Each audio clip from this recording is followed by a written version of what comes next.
can you explain like how fasting plays an important role in the natural lifestyle approach and why it is important? जी जी, very very very interesting question Akshay ji. ये जो question है, fasting जो है, ये हमारे समाज की, हमारी सोसाइटी की ज़रूरत है आज के दिन में, क्योंकि हम ये एक ऐसा प्रोसेस है जिसको आज हम भूल चुके हैं।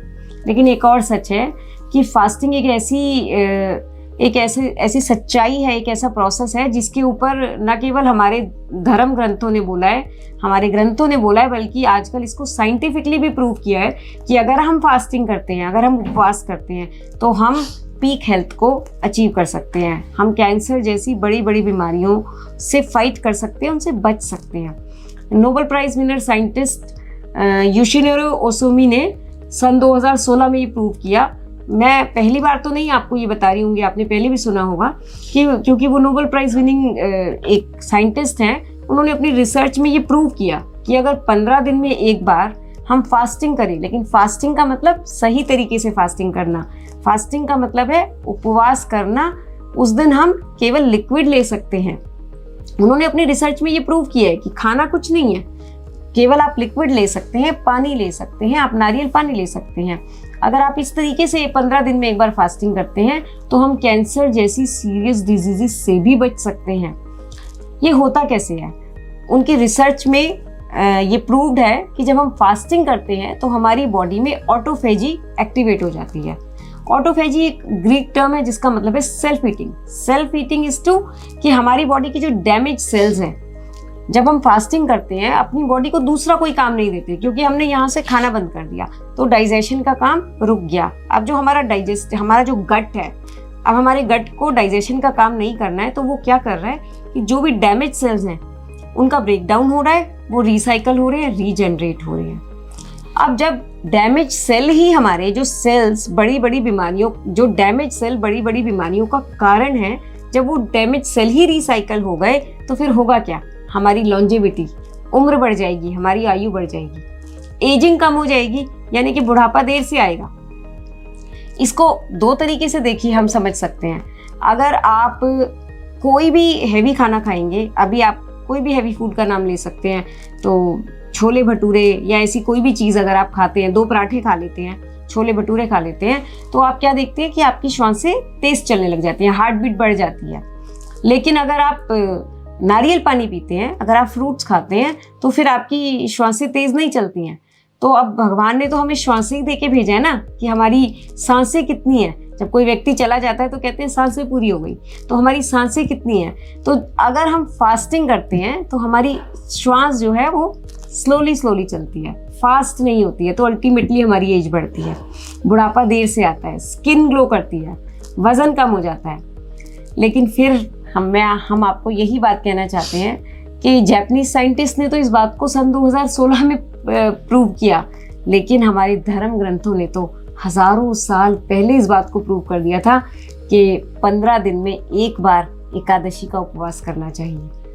फादर ऑफ नेचर के और आचार्य के लक्ष्मण शर्मा जी ने हम इस बुक के अंदर फास्टिंग कैसे करनी है, ये सन 1913 में ही हमें बता दिया था। हमारे हर धर्म ग्रंथ में उपवास की परंपरा है, फास्टिंग की परंपरा है। ये क्यों है?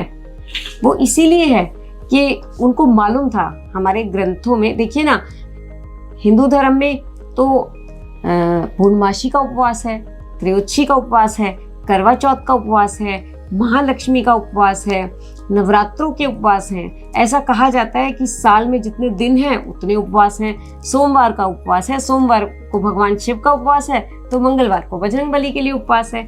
तो कितनी फास्टिंग है हिंदू धर्म में।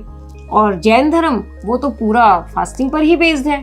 और मुस्लिम्स भी रोज़े रखते हैं, जब हमारे नवरात्रि आते हैं उन्हीं दिनों में मुस्लिम्स रोज़े रखते हैं। तो हर धर्म में, हर धर्म ग्रंथ में फास्टिंग को इसीलिए इम्पोर्टेंस दी गई है कि अगर हम सही तरीके से फास्ट कर लें तो हम लोग कभी भी बीमार नहीं पड़ सकते।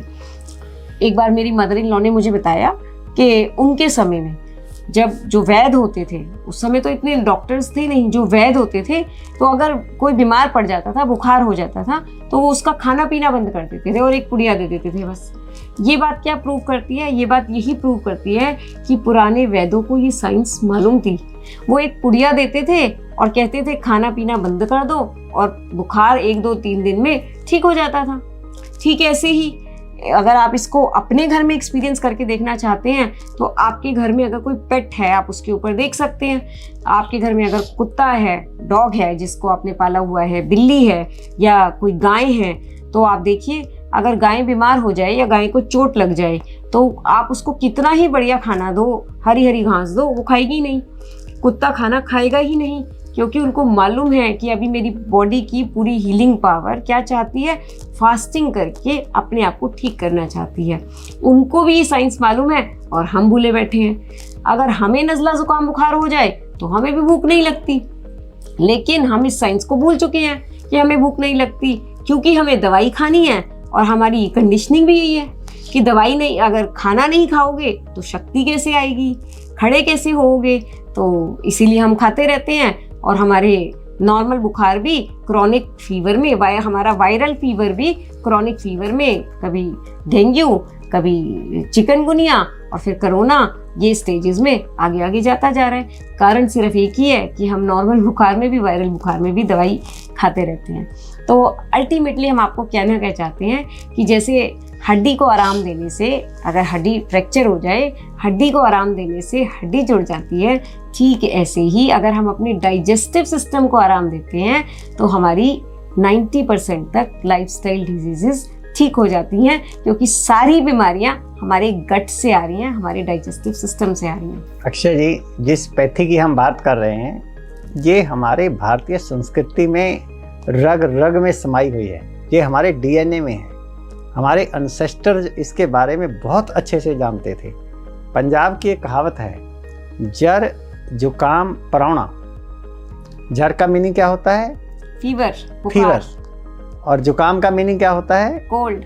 और परौने का मीनिंग? मेहमान। जर जुकाम परौना, 3 दिन खाने को ना दो तो मुड़के नहीं आना। जर जुकाम पावना, 3 दिन तक खाने को ना दो तो वापिस नहीं आवना।